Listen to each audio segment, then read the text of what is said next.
Seperti sebagai satu bentuk pendahuluan mungkin bahwa eh, ada dua bentuk perjalanan ya. Ada bentuk perjalanan yang bersifat lahiriah, seperti yang kita bahas di tasawuf pemula itu sebagai pendahuluan.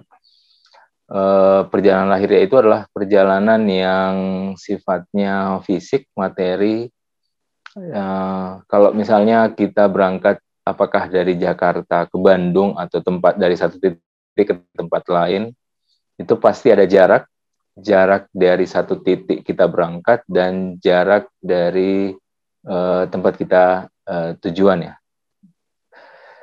Nah, tentu di situ kita akan melihat ada perbedaan, ada si pejalan atau pesuluk, ada tujuan, dan ada jalan.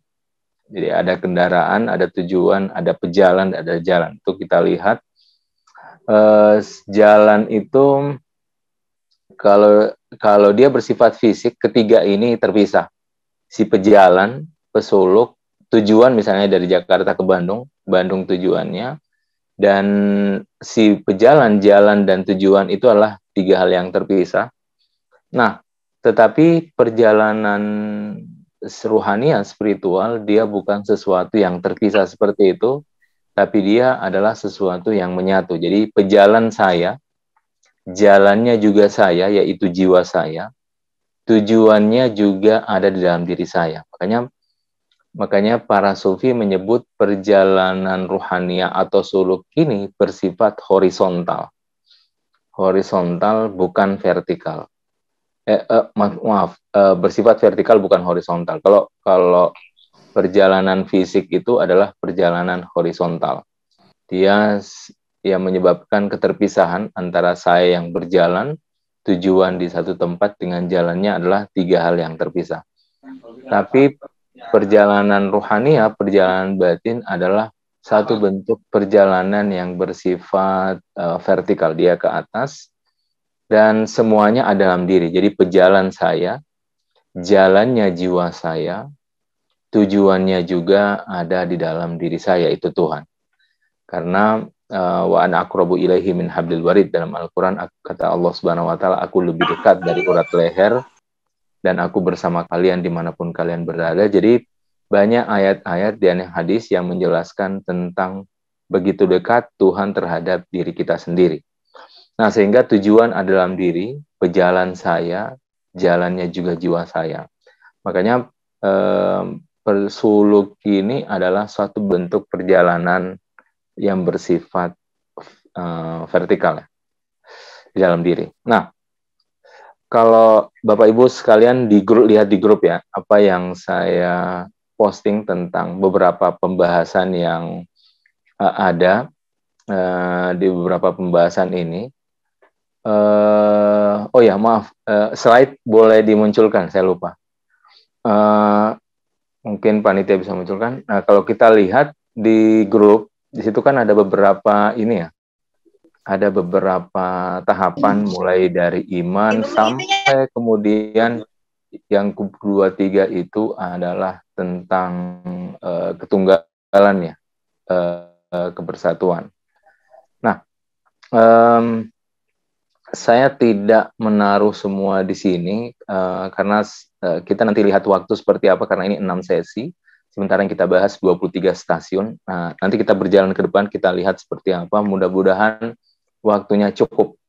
Kita bahas 23 stasiun dengan 6 sesi. Insya Allah mudah-mudahan bisa mencukupi. Cuma begini, kenapa kita sebut stasiun? Jadi kenapa setiap tahap disebut stasiun? Itu seperti kalau kita naik kereta api, misalnya dari Jakarta ke mana ya, ke Surabaya misalnya, itu kan kita akan melewati berhenti stasiun ini, berangkat lagi berhenti stasiun ini, karena perjalanan ruhaniah seperti itu. Jadi ini nanti yang akan membedakan dengan pembahasan akhlak. Jadi kalau nanti ada pertanyaan apa bedanya sih dengan pembahasan akhlak, karena kalau Bapak Ibu sekalian lihat di WA, grup WA, itu kan pembahasan akhlaknya. Iman, pembahasan akhlak, sabar, pembahasan akhlak, sibat, keteguhan, pembahasan akhlak, takut, dan raja juga. Itu hampir semua pembahasan akhlak. Tapi di pembahasan suluk dibahas lagi, tapi bukan lagi dalam perspektif akhlak, tapi kita membahasnya sebagai stasiun perjalanan ruhania dari satu tahap menuju tahap yang lebih tinggi atau lebih batin.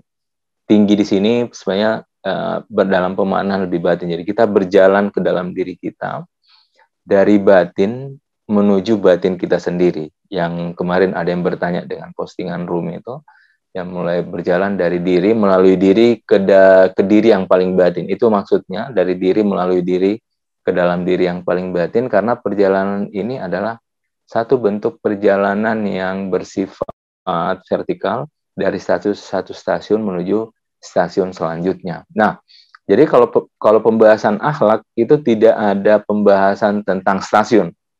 Dia pokoknya apa itu sabar, ya sabar itu begini, kan. Dia cuma menjelaskan seperti itu. Nah, sebab itu bedanya dengan suluk. Suluk ini dia melampaui akhlak. Pembahasan akhlak itu tidak lagi dicomot-comot seperti itu, tapi dia dianggap sebagai satu bentuk perjalanan stasiun. Stasiun yang mesti dilewati oleh para pejalan. Insya Allah nanti kita diskusi kalau ada pertanyaan. Nah, jadi dalam pembahasan akhlak, apa yang kita bahas yang tema-tema itu, dia tidak bersifat gerak, ya, tidak ada gerak. Makanya akhlak itu hanya memperindah diri. Bagaimana seseorang memperindah diri dengan sifat-sifat yang indah, yang baik. Sementara suluk, dia bukan soal memperindah diri, tapi dia melewati satu stasiun menuju stasiun yang lain. Dari satu fase menuju suatu fase yang lain. Dari satu perjalanan menuju perjalanan lain. Jadi makanya mesti harus ada bekal dari awal, sehingga bekal itu yang akan membawa ke stasiun selanjutnya. Nanti kita akan bahas satu persatu, karena inilah perbedaan yang sangat spesifik antara persoalan akhlak dan pembahasan suluk. Biasanya orang bingung dan kemudian menggabungkan seolah-olah akhlak itu suluk, suluk itu akhlak. Tapi di sini perlu ditekankan, itu adalah dua hal yang berbeda. Jadi intinya adalah kalau akhlak, dia tidak bersifat dinamis, dia statis, karena dia tidak berbicara tentang soal gerak, dari mana harus memulai dan kemana harus berakhir. Tapi kalau suluk, kita berbicara tentang titik awal yang mesti kita miliki dan kemudian apa pencapaian terakhir, seperti yang dibahas di grup, yang saya posting di grup. Nah, cuma pertanyaannya kenapa harus 2-3, kenapa bukan misalnya 1000 dan 100 dan seterusnya. Nah, ini soal para sufi menjelaskan perjalanannya. Makanya kalau ingat di pembahasan tasawuf untuk pemula, di sana kita menjelaskan bahwa sebenarnya stasiun-stasiun ini, kalau kita mencermati buku-buku yang ada, seperti buku Khaja Abdullah Ansori, Manazilus Sa'irin, di situ ada 100 stasiun. Nah, kalau di sini cuma 2-3, bedanya apa? Kalau di sana lebih detail, di sini sebagai general, dan itu sebenarnya terkait dengan kekuatan seorang pejalan, ya. Kekuatan seorang pejalan dalam meraih stasiun-stasiun suluk yang akan dia lewati. Nah, ini pendahuluan. Kemudian pendahuluan kedua, bahwa sebelum masuk stasiun selanjutnya, yaitu iman, ya, karena iman ini adalah stasiun pertama. Jadi ada dua sebenarnya yang mesti dimiliki oleh seorang pesuluk. Karena begini, kalau berdasarkan ayat Quran, Subhanalladzi asra bi'abdihi, Maha Suci Allah yang memperjalankan hambanya. Suluk ini sebenarnya seperti satu perjalanan ruhania, ya. Perjalanan ruhania, dan namanya perjalanan, khususnya dalam perjalanan ruhania, dia tentu diperjalankan. Jadi dia diperjalankan oleh Allah Subhanahu wa Ta'ala. Nah, sebab itu tanpa kita diperjalankan, sebenarnya kita tidak punya gerak untuk kemudian kita mau berjalan menuju Tuhan. Makanya seperti pembahasan sebelumnya di tasawuf pemula, di situ kita menekankan bahwa yang penting mancing, Tuhan. Mancing itu misalnya sekarang kita berpuasa, nanti ngaji, kemudian sholat, itu yang mancing bagaimana dimensi cahaya spiritual dari dalam diri, wadahnya yaitu hati terbuka, kemudian dia menerima cahaya ilahi. Ketika dia terkoneksi, Tuhan akan memperjalankan kita. Jadi subhanalladzi asra bi abdi, Tuhan akan memperjalankan kita. Nah, sebab itu biasanya para sufi menunggu yang disebut yagza. Jadi sebelum masuk iman di sini, sengaja saya tidak tuliskan karena para sufi biasanya menganggap itu sebagai satu keharusan, taubat ya, taubat. Nah, sebelum taubat itu ada disebut yagza. Yagza itu adalah suatu bentuk perubahan secara revolusioner. Maksudnya begini, saya tidak tahu apa Bapak Ibu pernah tidak merasakan, tahu-tahu saya mau ngaji gitu, tahu-tahu saya mau sholat, tahu-tahu saya mau, pokoknya ada suatu hal perilaku yang baik yang seolah terdorong dari dalam diri. Itu disebut dengan yagza. Atau disebut dengan perubahan yang secara revolusioner. Tahu-tahu kita ingin berubah, tahu-tahu kita ingin bergerak kepada kebaikan. Itu disebut dengan yagza. Yagza. Nah, yagza ini adalah tempat wadah yang paling bagus untuk masuk ke taubat. Itu kan, taubat. Makanya dua hal ini sengaja tidak dibahas karena dua hal ini adalah sesuatu yang mesti ya dimiliki untuk masuk ke tahap pertama tadi. Tahap pertama. Makanya di sini, ini sebagai pendahuluan, terdapat tingkatan-tingkatan dalam perjalanan menuju Allah Subhanahu wa taala. Pejalan mesti melewatinya tahap demi tahap. Namun sebelum melangkah, rintangan yang ada mesti dihilangkan melalui pertobatan. Tobat. Nah, tobat adalah jalan menghancurkan dosa. Tahap pertama ialah mengikis dosa, sebab dosa hanya akan memberikan jalan penderitaan, bahkan penghalang dalam melakukan perbuatan baik di dunia. Maksudnya begini, tentu siapapun manusia pasti memiliki dosa ya. Nah, kalau kita masuk ranah suluk, kita tidak lagi membahas dosa besar. Kenapa? Karena itu mesti ditinggalkan. Mesti ditinggalkan. Jadi syarat untuk menjadi pesuluk, pejalan, dosa besar itu sudah mesti ditinggalkan.